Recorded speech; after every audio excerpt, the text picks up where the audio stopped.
Kyle, What's up, Geese? How what's are you, going bro? on, brother? What's up, Not much, man. How's life? dude? Not too bad.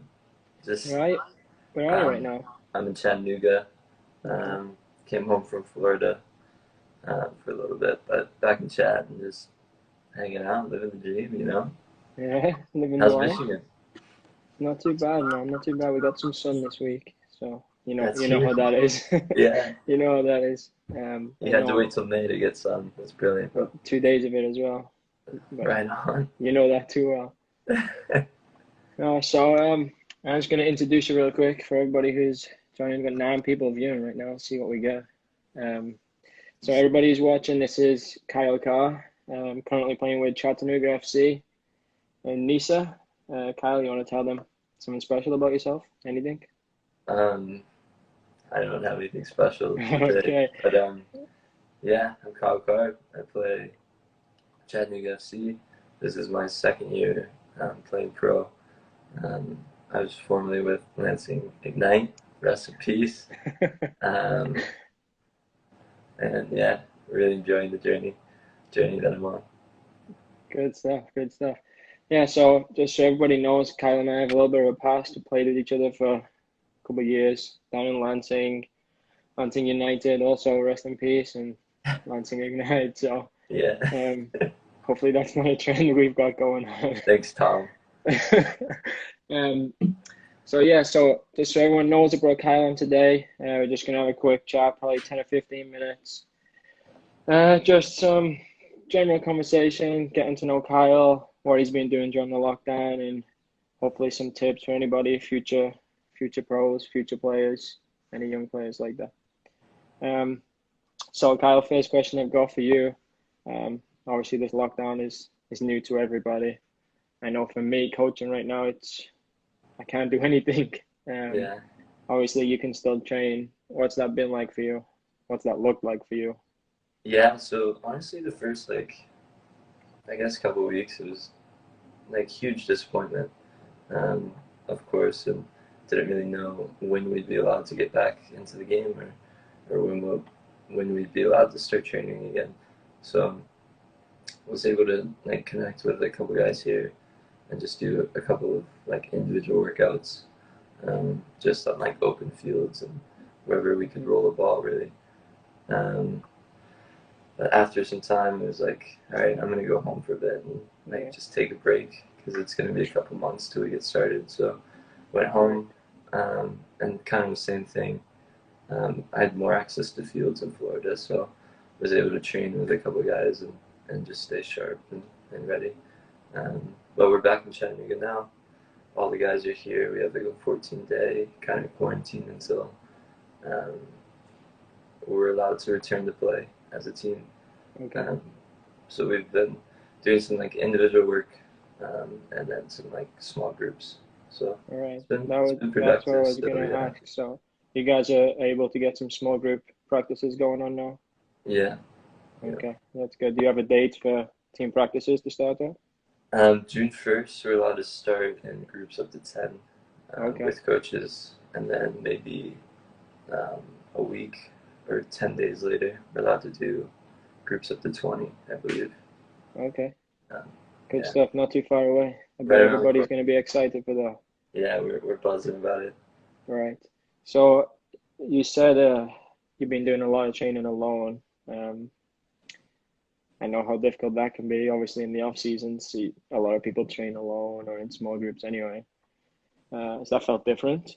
Just like a different vibe to it? Because obviously, I mean, Nisa, this season was cancelled, right? Yeah, our spring season was canceled, Right. and then we're gonna start up in August. Okay. Yeah, it's definitely been different. It's been like way more of a grind.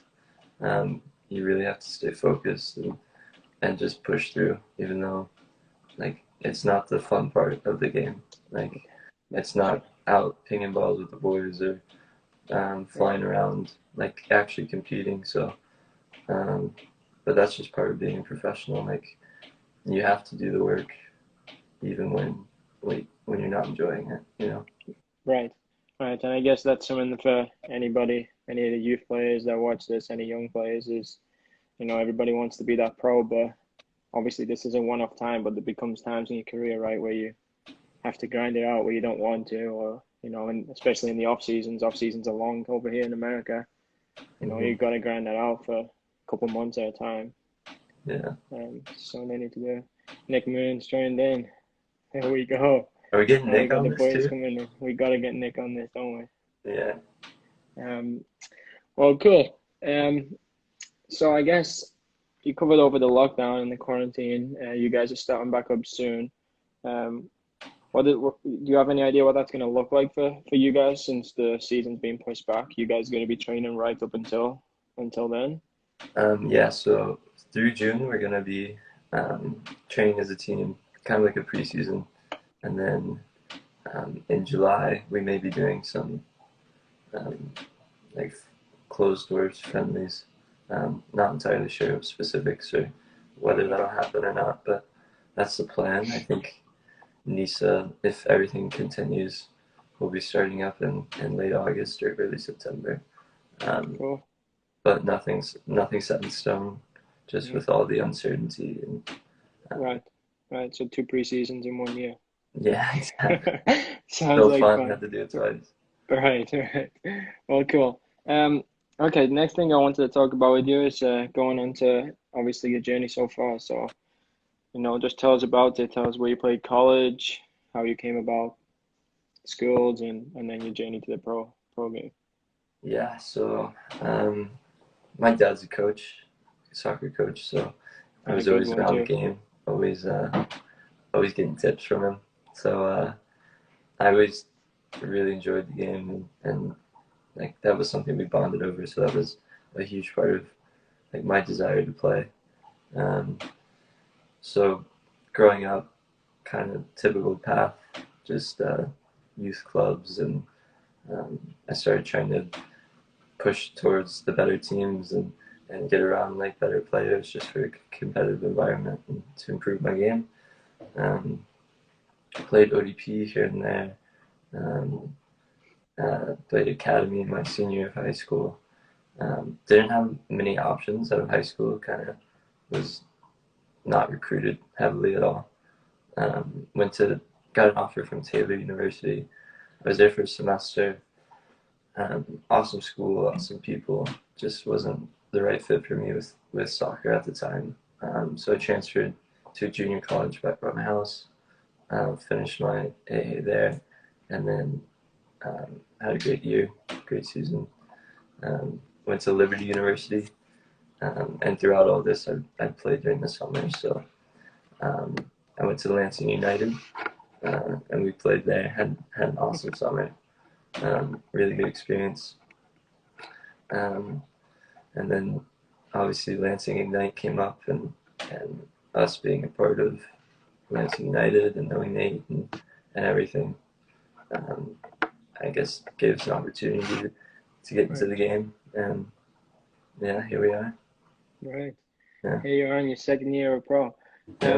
So you touched a little bit, which is a lot of questions I get asked by a lot of the parents of the people I coach is, what if my son or daughter is not being recruited by, X school or this school, that school, or a certain division school. Like you just said, you wasn't really recruited a whole ton, but now here you are, second year being a pro, killing the game, 1 game, 1 assist, living the dream. So if you have anything to say on that, what sort of advice would you give either, the players or the parents, for that matter, that those kids aren't being highly recruited like some other people might be? Yeah, I would say that division doesn't really matter. Like you see it all the time in preseason or things like that, where an NAIA team or a Division II, Division III school will beat like a Division I. It just depends on the coaching and the culture at the school. So if I wouldn't say division really matters. And I've played at 3 different levels. Mm-hmm. So that would be my first thing. 2 is find somewhere where you can play, because that's going to develop your game more than anything if that's what you want to do. So like junior college for me was a really good opportunity. because I got a lot of game time. Hmm. There was a lot of like younger players that were still developing, um, and so that was huge for me. So I would say for younger kids coming up, like trying to push on, trying to go pro, and they're not like UNC is not knocking on their door, trying to get them. Hmm. It doesn't matter. Like if you want to do this thing, you can do it no matter what level you go to or what college you go to. Right, right. And I'm right there with you on, we believe the same thing. I also played NAI, and now there's so many good players in the country. Yeah, It's about finding the right team for you where you're going to play and get minutes, because obviously, that's how you get better, right? That's how you improve, is getting the minutes in. exactly. Um, and also just finding a school that you like, right? You got to have a team where you like being on it, you like your surroundings, and then you can go from there. So, for anybody who is watching or anybody who catches this video, um, take note of that.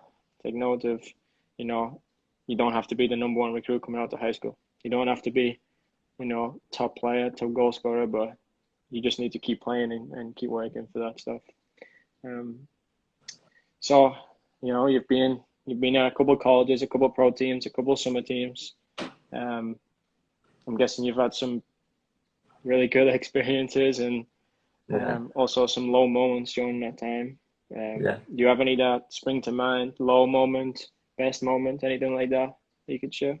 Probably my lowest moment in football was um, I was overseas with a team when I was in middle school. We were in England playing some academies, and my dad came on the trip also as kind of like a chaperone, kind of like a coach as well.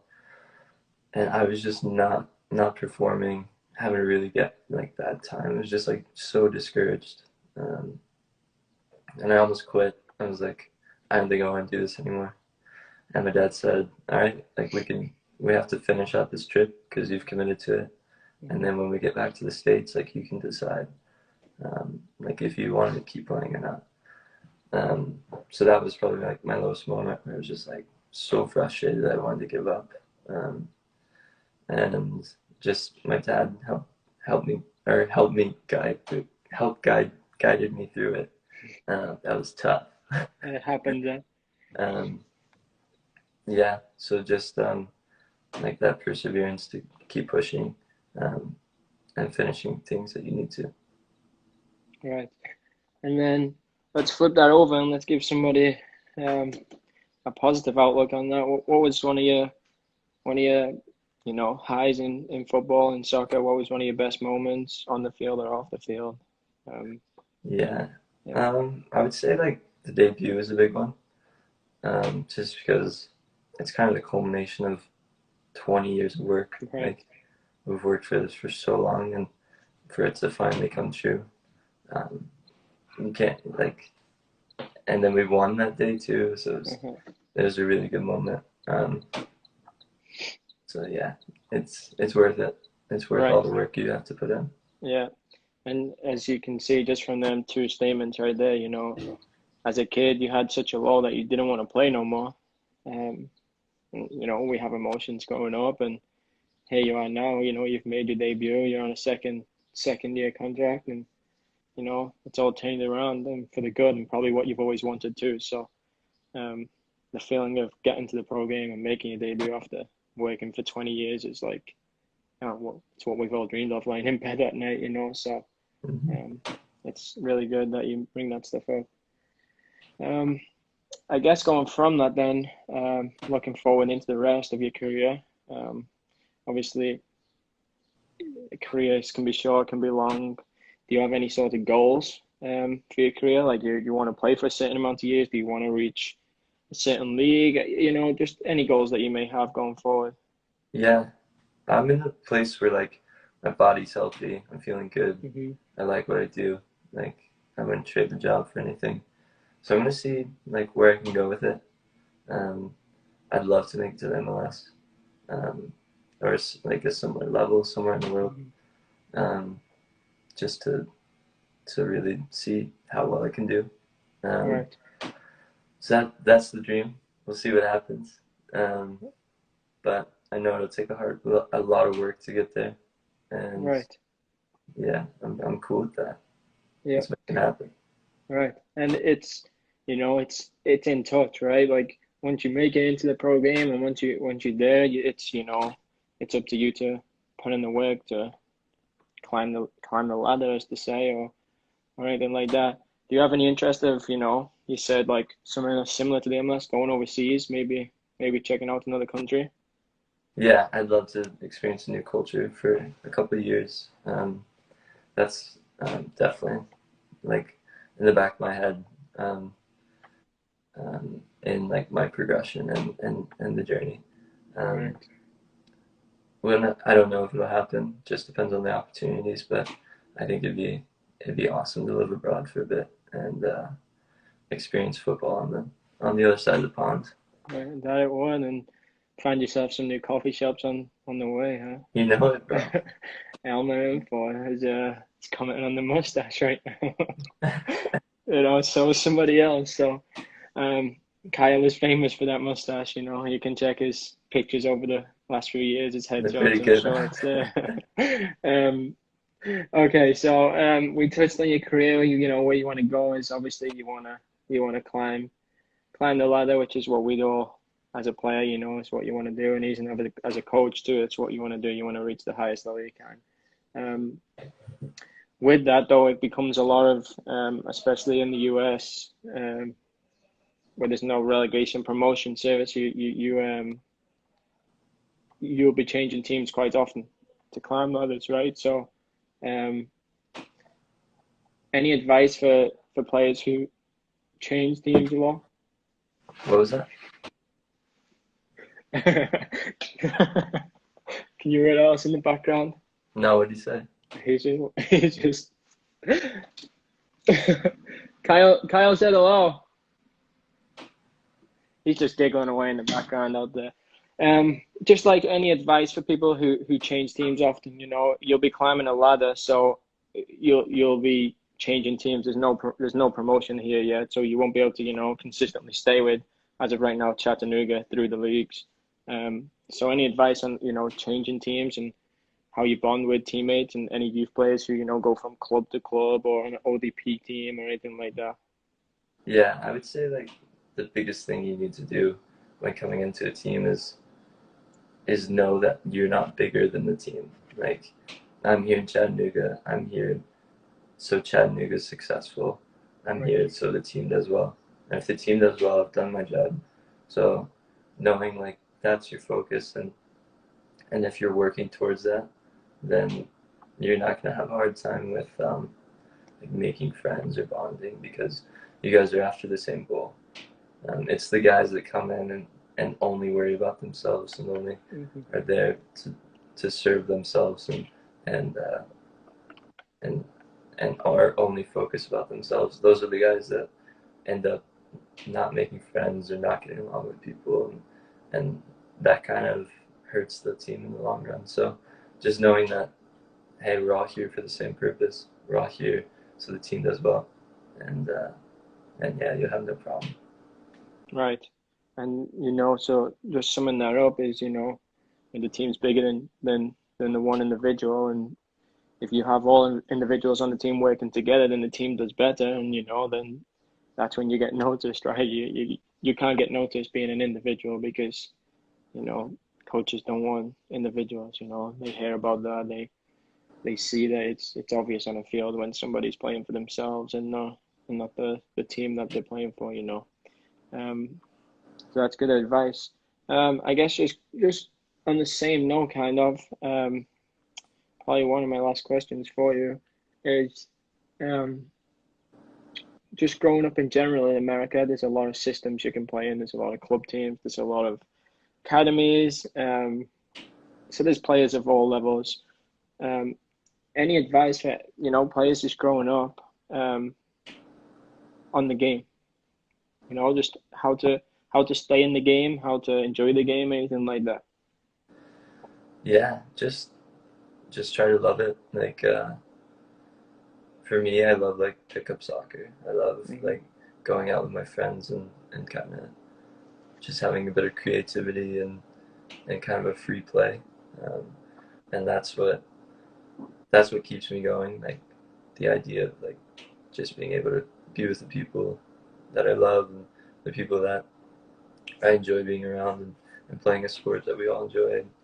Um, that's like the best for me. And here in Chattanooga, like we get to do that with Coach Fuller. So um, it's been really good, and I'm really excited to get back on out there and put on the shirt and get going. You know.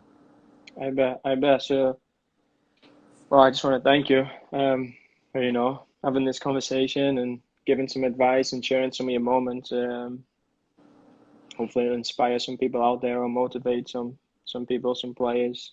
I know this is a hard time for everybody, and especially for people who can't get out there and train, or maybe they don't have any facilities around them to train and might not be loving the game as much right now. Um, I'm gonna just take a second to, scroll through these comments and see what people have to say here before we finish up. I'm gonna go right to the top and scroll down. Alex Bruce was waiting for this hero. We've got a couple of people on here. Who else we got? We got a couple of the mustache, a couple of love yous up here too. Maybe you're a famous guy, Kyle. It's definitely the mustache. Oh, Elmer and Four. I know what Jones used to do in the locker room. Starting right now on blackmailing. What's going on there? Oh, some good comments there. Oh, of course, my mum's on there. How's it going with her? Okay, well, Kyle, thank you for coming on. Thank you for having this conversation. Um, I hope your season goes well once it starts up, and hope you have a fun second preseason out there. Yeah, I can't wait. I'll be watching your games, and we'll be in touch, obviously, and I'll be supporting you from Michigan, brother. Thanks, bro. Thanks, Kyle. I'll speak to you soon, man. Sounds good, bro. Bye bye. Bye.